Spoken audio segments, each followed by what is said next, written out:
അതിൽ കൂടുതൽ മുന്നോട്ട് ഈ വണ്ടി പോകാൻ സാധ്യതയില്ല എന്നാണ് വിചാരിച്ചിട്ട് അങ്ങനെ തോന്നിയിരുന്നു പലപ്പോഴും. കാരണം നമുക്ക് അപ്പനമ്മയുടെ സംരക്ഷണത്തിൽ വളർന്ന് പെട്ടെന്ന് US വന്ന് ഒറ്റപ്പെട്ടു പോയി. വിശ്വാസ ജീവിതത്തിലും ഒറ്റപ്പെട്ടു പോയി, കുടുംബജീവിതത്തിലും ഒറ്റപ്പെട്ടു പോയി.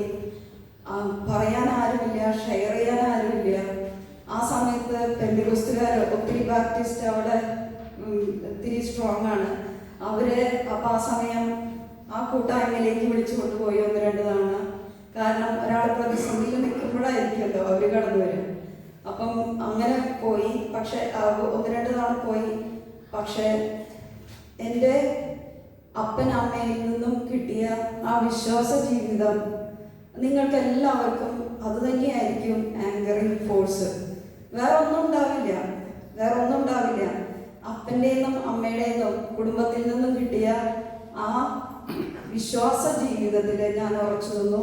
ഞാൻ ഒറ്റയ്ക്ക് പള്ളിയിൽ പോയി, ഒറ്റയ്ക്ക് കുർബാനകളിൽ പോയി, ഒറ്റയ്ക്ക് അഡോറേഷന് പോയി. ഞാൻ ആദ്യം വിചാരിച്ചത്, അത് മാനുഷികമായിട്ട് വിചാരിച്ചതാണ്, മാനുഷികമായിട്ട് എനിക്കൊരു വ്യക്തിയെ മാറ്റാൻ സാധിക്കും എന്ന് ഞാൻ വിചാരിച്ചു. ഞാൻ അതിന് കുറച്ചൊന്ന് പരിശ്രമിച്ചു നോക്കി. പിന്നെ ഈശോ തന്നെ പറഞ്ഞു തന്നു, എന്നെ കൊണ്ടൊന്നും പറ്റില്ല. എന്നെ കൊണ്ട് ഒരു വ്യക്തിയുടെ ഹൃദയത്തെ ഒരു വ്യക്തിയുടെ ഹൃദയത്തെ മാറ്റാൻ സാധിക്കില്ല. അത് ഈശോ തന്നെ തുടങ്ങണം. Price the Lord. അപ്പൊ മനുഷ്യൻ ഒരു വ്യക്തിയെ ഞാൻ ആ ഒരു പൂർണ്ണമായി ആശ്രയിച്ചു. ഞാൻ പിന്തിരിഞ്ഞ് നോക്കുമ്പോൾ ഞാൻ എന്താണ് ഞാൻ ചെയ്തത്? എന്നോട് പലരും ചോദിച്ചിട്ട്, പ്രിയ എങ്ങനെ സുഖിൽ മാനസാന്തരപ്പെട്ടു? ഞാൻ പറഞ്ഞു, ഞാനൊന്നും ചെയ്തിട്ടില്ല. ഞാൻ ചെയ്തത് ഇത്ര മാത്രമാണ്, വിശ്വാസത്തിൽ ഉറച്ചു നിന്നു. എൻ്റെ വിശ്വാസം, എൻ്റെ കുർബാന, എൻ്റെ ഈശോയുടെ കുർബാന ഞാൻ മുടക്കിയിട്ടില്ല, അതിൽ ഉറച്ചു നിന്നു. സഹനം തന്ന വ്യക്തിയെ അല്ലെങ്കിൽ സാഹചര്യത്തെ സ്വീകരിച്ചു.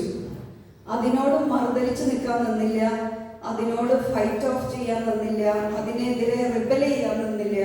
സുനിൽ പല രാത്രികളിലും, അതായത് പുലർച്ചെ കണ്ടൊക്കെ ക്ലബിൽ നിന്നൊക്കെ അങ്ങനെയൊക്കെ കയറി വരും.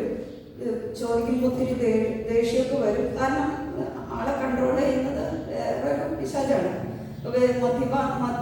മദ്യമാണ്. അപ്പം ഫോണൊക്കെ എറിഞ്ഞുടയ്ക്കും. അപ്പം ടൂർ പോയി വരില്ല, കൃത്യസമയത്തൊന്നും വരില്ല. അപ്പം പക്ഷെ അത് എന്നെക്കൊണ്ട് സാധിക്കുന്നത് കർത്താവിന് മാത്രമേ. അപ്പം പക്ഷെ എനിക്ക് ഡേ 1 തൊട്ട് ഈ ഒരു ദിവസം വരെ, ഈ നിമിഷം വരെ ഈ വ്യക്തിയെ സ്നേഹം മാത്രമേ ഉള്ളൂ. സ്നേഹം കൂടിയിട്ടേ ഉള്ളൂ. Price the Lord.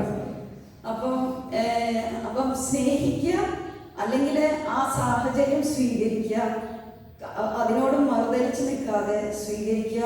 മൂന്നാമതായിട്ട് ചെയ്യാനുള്ളത് കർത്താവിന്റെ സമയത്തിന് വേണ്ടി കാത്തിരിക്കുക. Price the Lord. കർത്താവിന്റെ സമയത്തിന് വേണ്ടി കാത്തിരിക്കുക. വിലാപങ്ങളുടെ പുസ്തകം 3-ാം അധ്യായം 25-ാമത്തെ തിരുവചനത്തിൽ പറയുന്നുണ്ട്, കർത്താവിന്റെ രക്ഷയെ ശാന്തമായി കാത്തിരിക്കുന്നത് ഉത്തമം. വിലാപങ്ങളുടെ പുസ്തകം 3-ാം അധ്യായം 25-ാം തിരുവചനം. കർത്താവിന്റെ രക്ഷയെ ശാന്തമായി കാത്തിരിക്കുന്നത് ഉത്തമം. കാരണം നമ്മുടെ സമയത്തിനും കാലത്തിനും ആയിരിക്കില്ല കർത്താവ് ഇടപെടുക. തീർച്ച അത് നിങ്ങൾ ഉറപ്പിച്ചോളൂ. കർത്താവിന്റെ സമയം വേറെയാണ്. കാത്തിരിക്കേണ്ടത് ഈശോ ആവശ്യപ്പെടുന്നത് വിശ്വസ്തത മാത്രം. വിശ്വസ്തരായിരിക്കുക, ഈശോയ്ക്ക് വേണ്ടി കാത്തിരിക്കുക. ആ വിശ്വസ്തതയെ കർത്താവ് മാനിക്കും. Praise the Lord. 1 കൊരിന്തോസ് 13-ാം അധ്യായം 7-ാം തിരുവചനം പ്രകാരം പറയുന്നു, ഞാൻ വായിച്ചു, സ്നേഹം സകലതും സഹിക്കുന്നു, സകലതും വിശ്വസിക്കുന്നു, സകലതും പ്രത്യാശിക്കുന്നു, സകലത്തെയും അതിജീവിക്കുന്നു. അപ്പം അങ്ങനെ വിശ്വാസത്തിൽ ഒറ്റപ്പെട്ടു, കുടുംബജീവിതത്തിലും ഞാൻ ഒറ്റപ്പെട്ടു. ചിലപ്പോഴെല്ലാം ഒത്തിരി ഇങ്ങനെ ഒരു ഡിപ്രഷൻ അല്ല, ഓൾമോസ്റ്റ് അതിലേക്ക് പോകും. അപ്പം ഇങ്ങനെ ഇരുന്ന് എഴുതും, പ്രാർത്ഥിക്കും. ഈ സമയങ്ങളിൽ ഞാൻ ഈ ഒരു 17 വർഷത്തിൽ ഒരിക്കൽ പോലും ഒരു ധ്യാനത്തിന് പോയിട്ടില്ല. ഈ ഒരു വിഷയം, ജീവിത പ്രശ്നം മാറാൻ വേണ്ടി ഞാനൊരു ധ്യാനത്തിന് പോയിട്ടില്ല. അതായത് ഭർത്താവ് നേരെയാവാൻ വേണ്ടി ഞാൻ ധ്യാനത്തിന് പോയിട്ടില്ല, ഒരു കൗൺസിലിംഗ് ചെയ്തിട്ടില്ല. ആകപ്പാടെ ചെയ്തത് വിശുദ്ധ കുർബാനയ്ക്ക് വരും, വിശുദ്ധ കുർബാനയിൽ വിശ്വസിക്കും, കണ്ണടച്ച് ഈശോയെ വിശ്വസിച്ച് പ്രാർത്ഥിക്കും. ഈശോ ശക്തി തരും, തിരിച്ച് ധൈര്യത്തോടെ പോകും. അഡോറേഷന് വരും, ഈശോന്റെ അടുത്ത് കരയാതെ പോവില്ല, കരഞ്ഞ് തിരിച്ച് പോകും. പക്ഷെ കർത്താവ് റീചാർജ് ചെയ്തിട്ടുണ്ടായിരിക്കും. Praise the Lord. അങ്ങനെ നമുക്ക് ശക്തമായിട്ട് മുന്നോട്ട് പോകാം, ഒരു കുഴപ്പമുണ്ടാവില്ല. ഞാൻ എൻ്റെ ഹൃദയത്തിൽ തൊട്ടാണ് പറയുന്നത്, നിങ്ങൾക്ക് മുന്നോട്ട് പോകാൻ കർത്താവ് ശക്തി തരും.